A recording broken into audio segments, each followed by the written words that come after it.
tabii seninle daha önce yayın için konuştuğumuzda CHP meselesi yoktu. Şimdi artık en güncel başlıkların başında CHP meselesi geliyor. Son 2 gündür de bunu aslında izliyoruz. Yeni de gelişmeler oldu.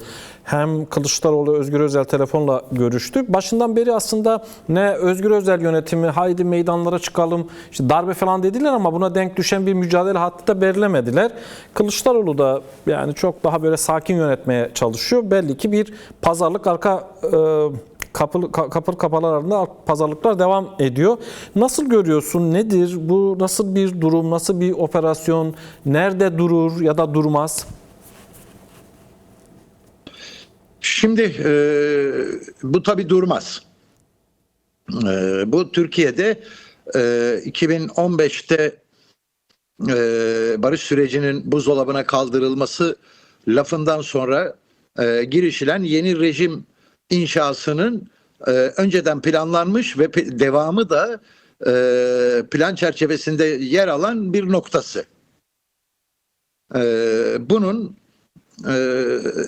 dolayısıyla hani konjüktürel olarak açıklamak, konjüktüre göre bir şekil alacağını düşünmek pek fazla makul görünmüyor.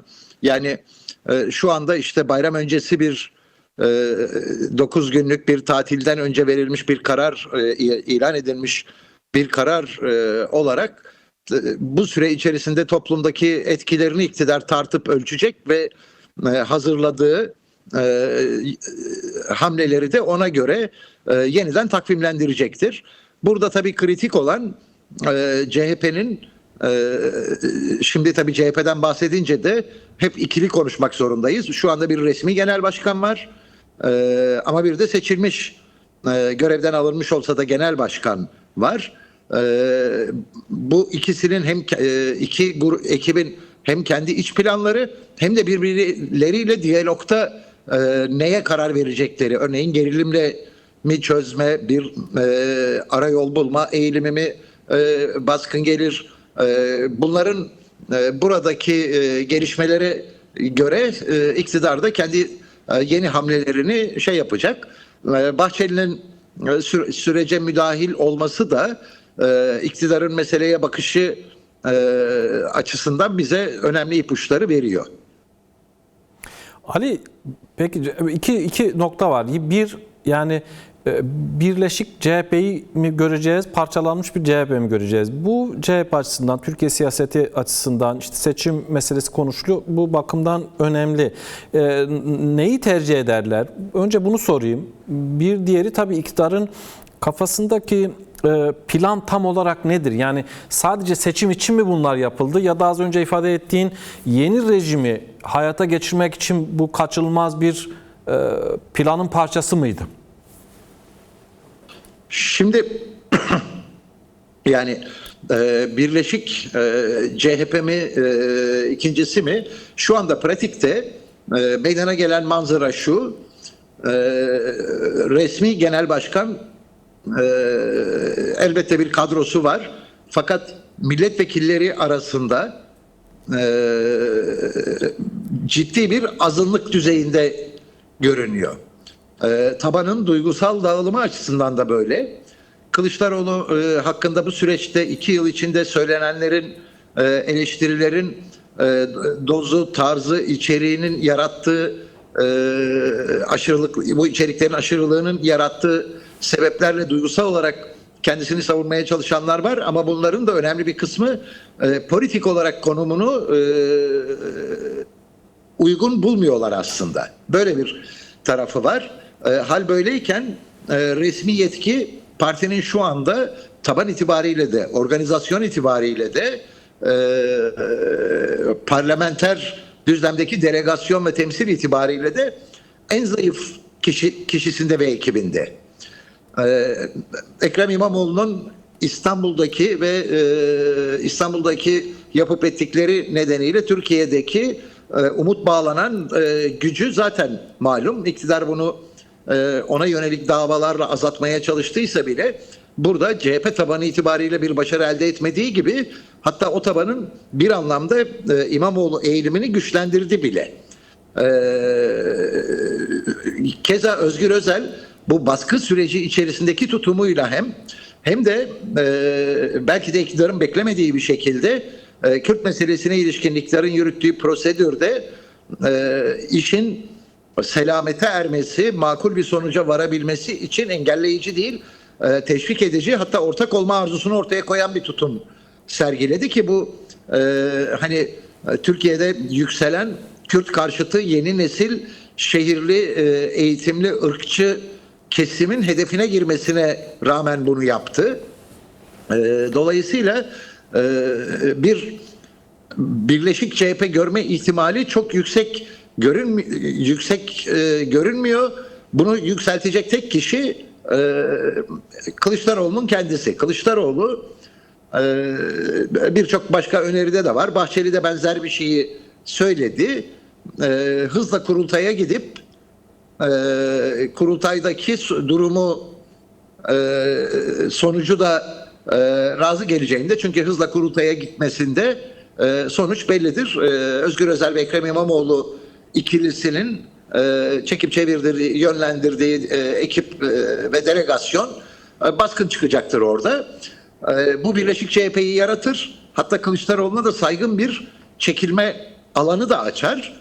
Fakat bunun rasyonel olup olmamasının yanı sıra bunun arzulara uyup uymadığını bilmiyoruz. Evet. Kılıçdaroğlu ve ekibinin böyle hareket etme ihtimali galiba yok ki Bahçeli sanki kavganın tarafıymış gibi ya da partinin velisi ya da vasisiymiş gibi. Ali, bu akşam telefon görüşmesinden sonra Kılıçdaroğlu'nun yeni danışmanı Atakan Sönmez galiba, değil mi?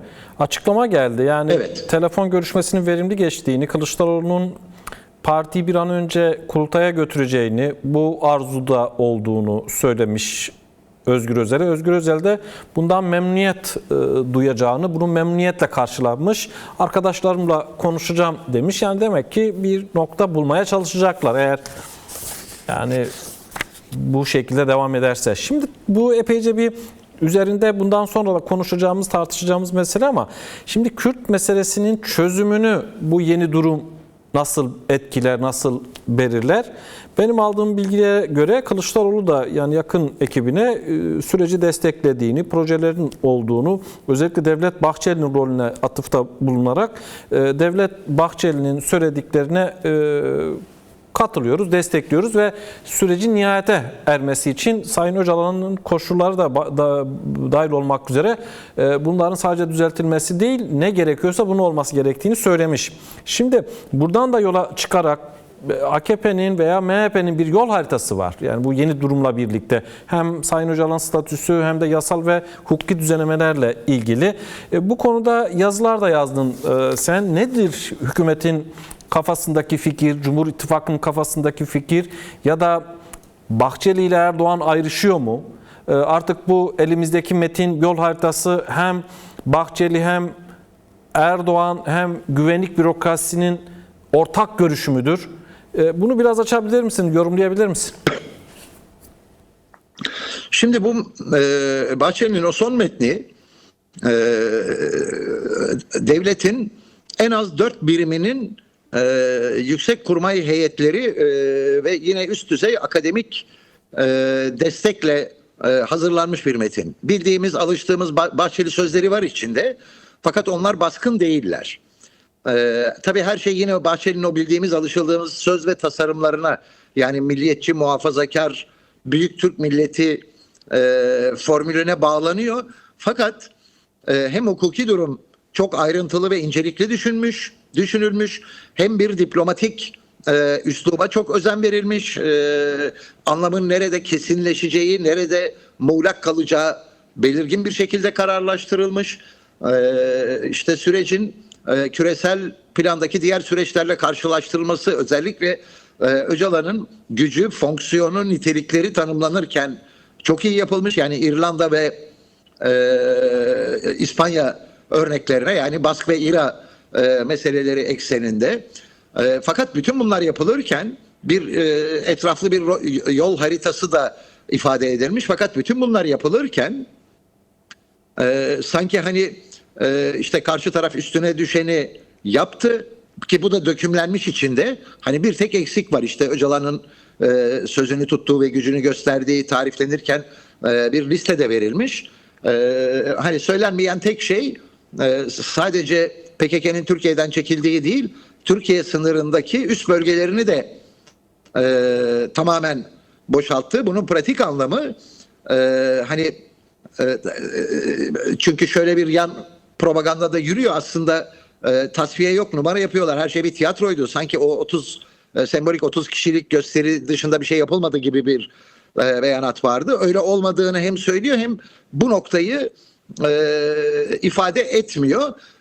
Bunun da özel bir sebebi var. Çünkü bu metin aslında bir yanıyla elbette sadece AK Parti ve MHP'nin Cumhur İttifakı'nın ortak görüşünü değil, bütün devlet kadrolarının da ortaklaşa hazırladığı bir şeyi bize ifade ediyor. Bu kadar ayrıntılı ve belirgin bir şekilde yapılmasının altında da şöyle bir temel fikir yatıyor. Aslında çözüm getirdiği şeylerin hiçbirine gerçek manada çözüm getirmiyor. Çünkü Öcalan'ın statüsü bir olağanüstü halde idari işlevler gören kişi olarak tanımlanıyor. Yani ve kendisine vaktiyle DGM tarafından verilen cezanın ortadan kaldırılmayacağına dair bir vurguyu güçlü biçimde koyuyor. Mahkumiyet saklı kalmak üzere diyerek. Dolayısıyla bu bir müzakereci sıfatını haiz bir durum değil. Ve bu statünün aynı zamanda zamanla sınırlanıyor. İşte teyit tespit mekanizması içerisinde bu sürecin tamamlandığı bilgisi gelene kadar.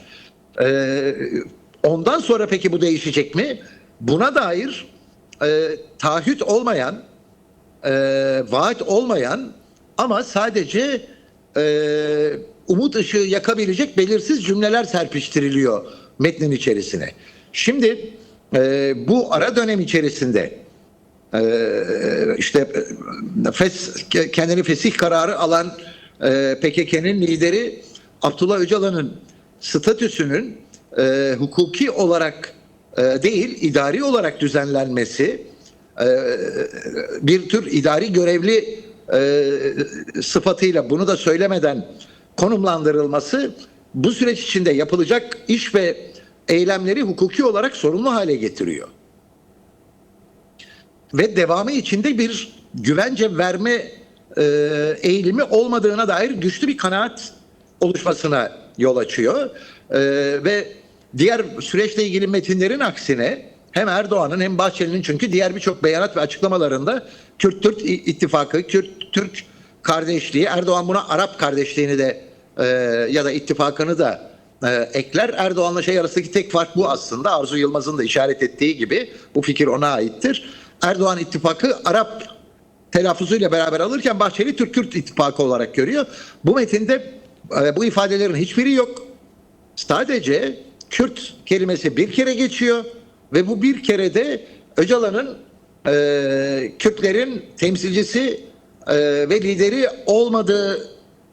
olmayacağı şekilde süreci yürütmek olarak ifade ediliyor.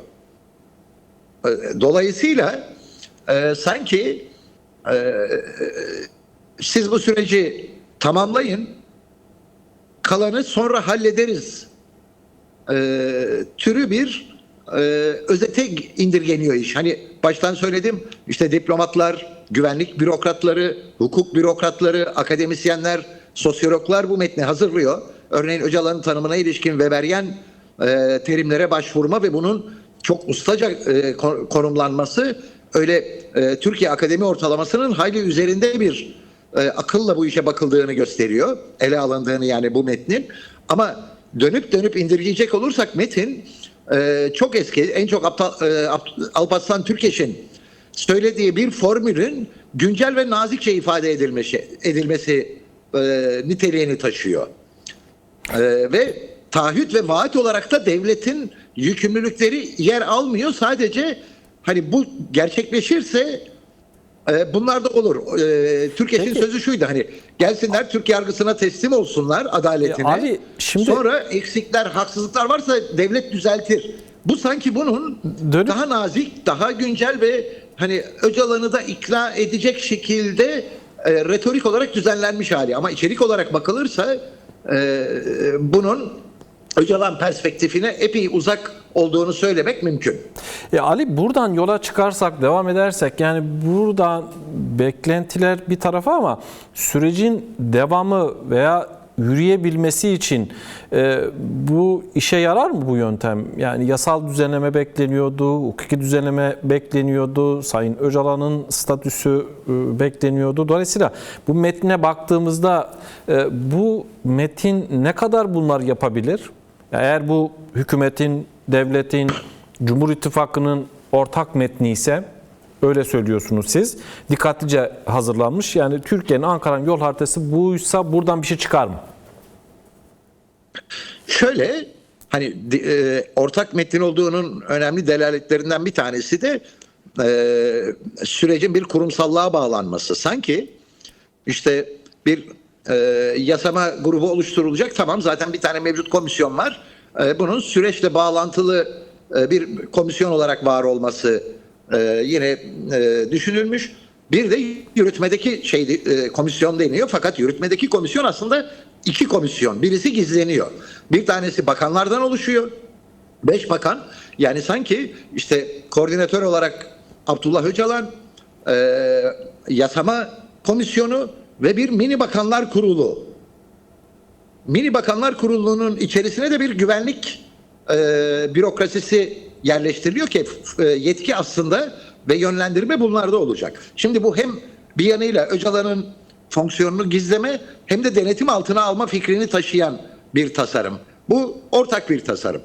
Bunun metne bakılarak ve Öcalan'ın bu sürecin başındaki ilk cümlesinden sonraki PKK Kongresi'ne gönderdiği perspektif metinleri dahil olmak üzere bunlara bakıldığında ikisi arasında ciddi bir uçurum var. Hani biraz uzaktan bakınca Öcalan bunları kabul etmez. Bu mümkün değil. Bunlar herhalde süreci bitirmek istiyor demek bile mümkün. Fakat ben pek öyle bakmıyorum. Zaten bu arada hani bu yorumları başka usullerle yapan birçok isim oldu. Benim de söylemem halinde peki Öcalan kabul eder mi gibi bir soru soruldu. Aslında hani bu süreç baştan olur mu denirken her şey Öcalan'a bağlıydı. Her kritik adımda her şey yine Öcalan'a bağlıydı. Yine oraya geliyor. Bütün bu olumsuzluklara rağmen, tabii şöyle, hani bu olumsuzlukları benle sen gördük, birbirimizle konuştuk, öbürüyle bir iki gördü, birbiriyle konuştu da Öcalan görmeyecek mi? Bu akla hayale sığmayacak bir şey. Üstelik şu anda hani geniş bir arkadaş grubuyla tartışma halinde bu işleri ele alıyor. Bu da değerlendirme imkan ve potansiyelini en üst düzeye çıkaran, önceki tek başına kaldığı dönemlerle kıyasladığımızda bir durum farkı. Peki buna rağmen kabul ederse, hani olduğu gibi bu haliyle bile kabul ederse nasıl düşünmemiz gerekir? Bence soru bu. Kabul eder mi etmez mi'nin cevabı da burada gizli. Şimdi başından beri işte bu süreç tecriti kırdı. Önce bir kişinin, sonra heyetin, sonra daha sık görüşmeler halinde yapıldı ve bu şeyi de bize, yol haritası, Öcalan'ın sürece hakimiyetini, özellikle örgüt ve örgütün bütün bileşenleriyle birlikte onlarla iletişim ve onlar üzerindeki hakimiyetinde denetim kaybı ve gözden kaçan bir şey olmaması için geniş imkanlarla donatılıyor. Şimdi bu güvenlikçi bakışla bakınca devletin her şeyi kontrol altında tutmak istediğini bize anlatır. Ama öbür türlü bakarsak aynı zamanda bu şöyle bir olanak açıyor. Şu anda hem bulunduğu koşullardaki cezaevindeki işte etkili, yetkin ve bu işe zaten ömrünü adamış insanlarla birlikte oluşunun yanı sıra bütün örgüt yapısıyla, birimleriyle, bağlı birimlerin liderleri, işte kadrolarıyla yoğun ve sürekli bir iletişime girecek. Bu Öcalan için zaten dikkat edersek şu ana kadar hani PKK'nın feshini talep ettiğinde hiçbir şey talep etmediğini, bir pazarlık unsuru olmadığını göstermek üzere açık güçlü bir doktriner açıklama getirmişti. Ve o açıklamaya baktığımızda da böyle bir anlaşma yapıldığı için ya da buradan bir hedef beklendiği için değil, mücadelede yeni bir stratejinin mecbur olduğunu düşündüğü için zaten bu yola gittiğini, ki diğer bütün metinlerinde de yeni mücadele stratejisinin ne olabileceği, nasıl olabileceği, ne şekilde gelişebileceğine dair yönler, perspektifler, ilkeler, hani talimat niteliğinde olmayan ama tartışılmasını istediği birçok beyanatlar oldu.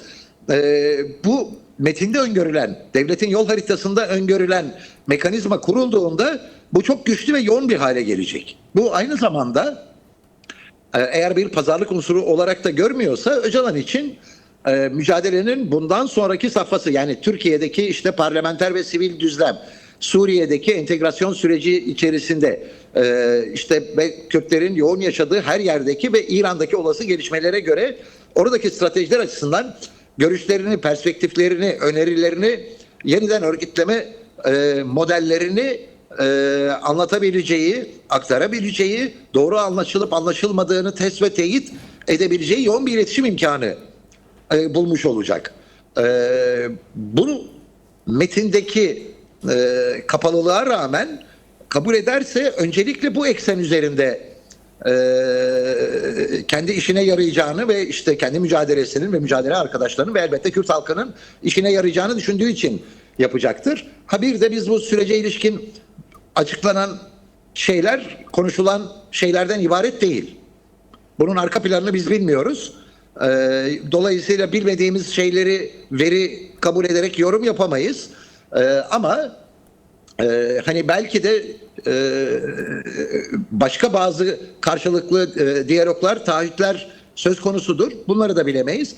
Ama mevcut şey itibariyle, konum itibariyle devlet sanki şimdiye kadar hani sıfır adımla geldi. Bundan sonra da sıfır değilse de çok az adımla çok fazla şey almak üzere hareket ediyor. Uluslararası konjüktürün herhalde lehine olduğunu düşünüyor ki Suriye'de bu görüldü. İşte Amerika ile Türkiye arasındaki anlaşma İsrail'in tutum değişikliğine yol açınca orada işte Kürtlerin hem beklemediği hem de hoşlanmadığı gelişmeler oldu. Fakat bunun bir de Türkiye'nin iç tarafıyla ilgili şeyi var ve CHP'ye yönelik operasyon ve baskılar ve kararlar burada da devreye giriyor. Bunun iki boyutu var. Bir tanesi Kürtlerle Cumhuriyet Halk Partisi yöneticileri ve tabanı arasındaki son 7-8 yıl içinde oluşan yakınlaşma ve işbirliği kapasite ve kabiliyetinin, gelişen kabiliyetinin bir daha iktidarın karşısına çıkmaması. Bu bakımdan CHP'yi sıkıştırma. İkincisi de CHP'yi sıkıştırma aynı zamanda hani otokratik, totaliter bir rejimin tahkim edilmesi anlamına geliyor.